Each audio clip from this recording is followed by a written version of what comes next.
Okay, firstly, Josie, are you drinking some Sauvignon Blanc or what's in your glass? I'm drinking water. Oh, really? Oh, it had like a yellow twinge. I thought you were sipping on a fine wine. I'm about to drink some wine after that other dude. Oh my god. I don't blame you. I hated Yeah, I that. used to work as a bartender for a couple months, so I thought I'd flex my Oh, alcoholic beverage knowledge to you. But no. Um when Alex said, or Malik, you said people expect you to remember them. That reminded me of a story actually. This Chinese guy, I used to get Chinese for like an entire month, right? My food choice always changes. Like I'll go one place for 1 month, another place for another month. I don't know what you guys, I don't know if that's something that you guys do or you frequent one place over the entire year. But this one Chinese guy is super cynical.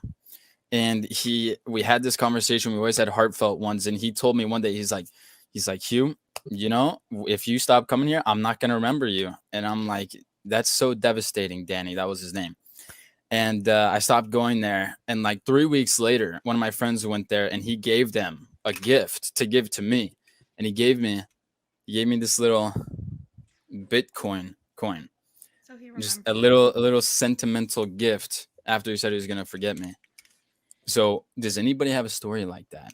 Is there one person in your life that you thought forgot about you and then they kind of like just pop back up to like remind you that they remember you?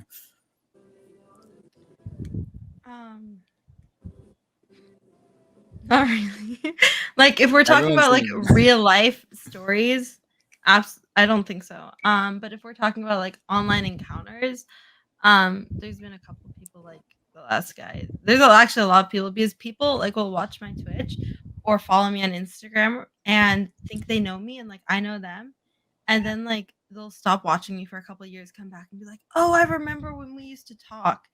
And I'm like, I have no idea who you are. And by talking, they mean like typing in my chat and like me replying. Okay, well, you're an exclusive case. Elena and Josie don't necessarily have that.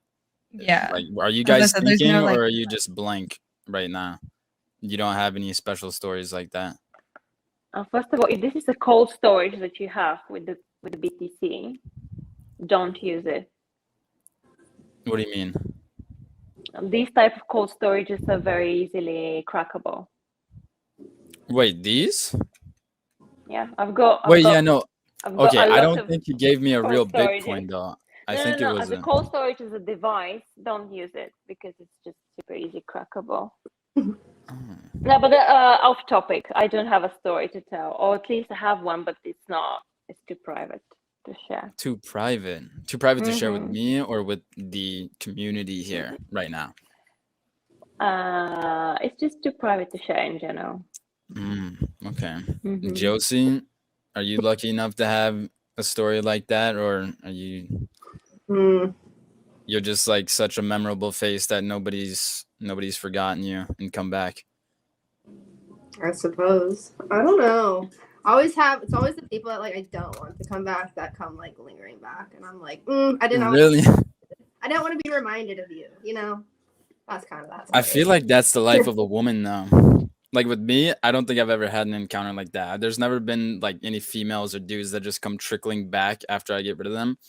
But I feel like if you're a female, especially if you have an ex-boyfriend or something, they usually straggle back in. Yeah. They're like, damn, I messed up. And then they try to come back. But yeah. Okay. So Bitcoins, stories of people forgetting. What else do we got? What are you guys drinking? Josie's not drinking wine. Elena, are you drinking coffee? I'm drinking coffee. Yes. I have water as always. Oh, different time zone. Okay, that makes sense. Water in a jar. Have you ever cleaned that jar? Yeah, I actually out of the same jar like every. No, I clean it every morning. I've got like 20 of these. Some of them are pickle jars. This is just like a mason jar. So pickle juice. No, I just like 24 You eat the ounce pickles jar. first. Yes, I eat the pickles. Okay, so let's start something. Who here likes pickles or drinks pickle juice? Because I think my dirty pleasure behind closed doors is like drinking the pickle juice but not eating pickles. I can't stand pickles, but I can drink the pickle juice. That's interesting. It's It su- tastes it's the same though.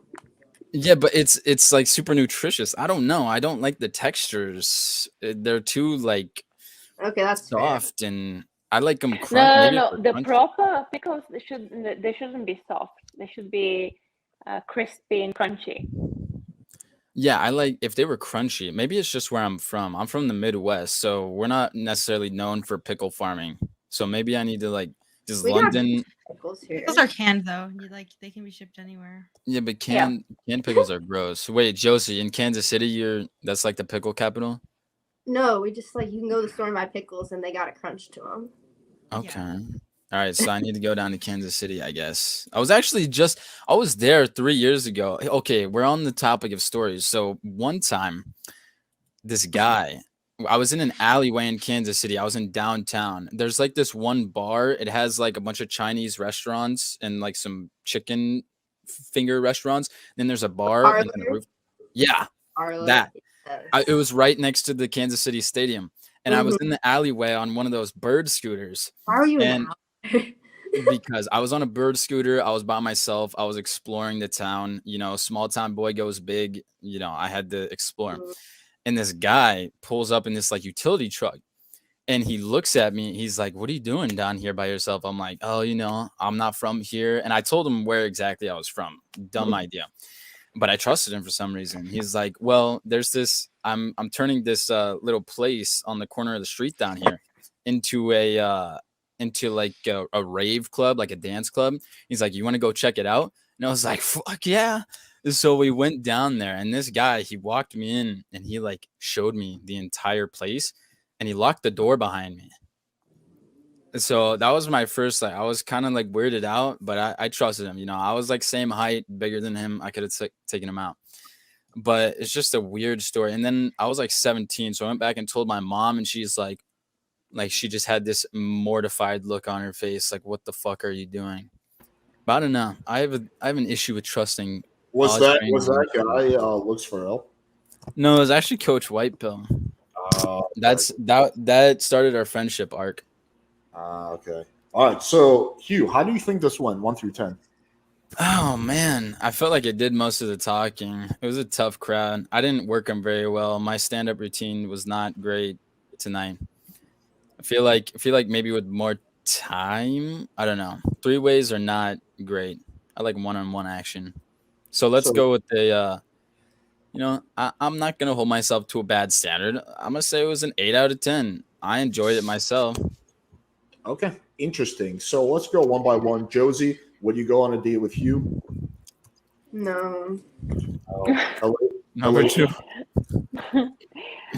I think we've already established that Hugh is too young for me. No, I aged since then. Malik? I did, yeah. Well, look, the problem with this whole date was Hugh came in really strong, like, "I got a story for you guys," and then tells this really unique story, and then expected the 3 of us to be able to relate to him and share our experience with his super unique experience. And then that fell completely flat because it was a unique experience, so none of us could relate to it. And then instead of like trying to flirt or make a joke or be funny, he's like, "Okay, since we're on the topic of stories, let's talk about this." And I'll be honest, I don't think either of the 3 of us heard, like, we listened. I don't think any of us heard the story. It was like in one ear, out the other. When are you going to start joking with us? When are you going to ask us about ourselves? When are you going to flirt? It was just like a waiting game, and then nothing ended up happening. So we were all just ultimately disappointed. Well, you had to be there. I was actually. All right, so is that a No, yes? you had to be there at my story. Well, Yeah. I mean, maybe a platonic date so he could tell me more stories. But yeah, there's nothing romantic about it. What do you mean stories? That was real life. Yeah. I think the black pill took a massive L tonight.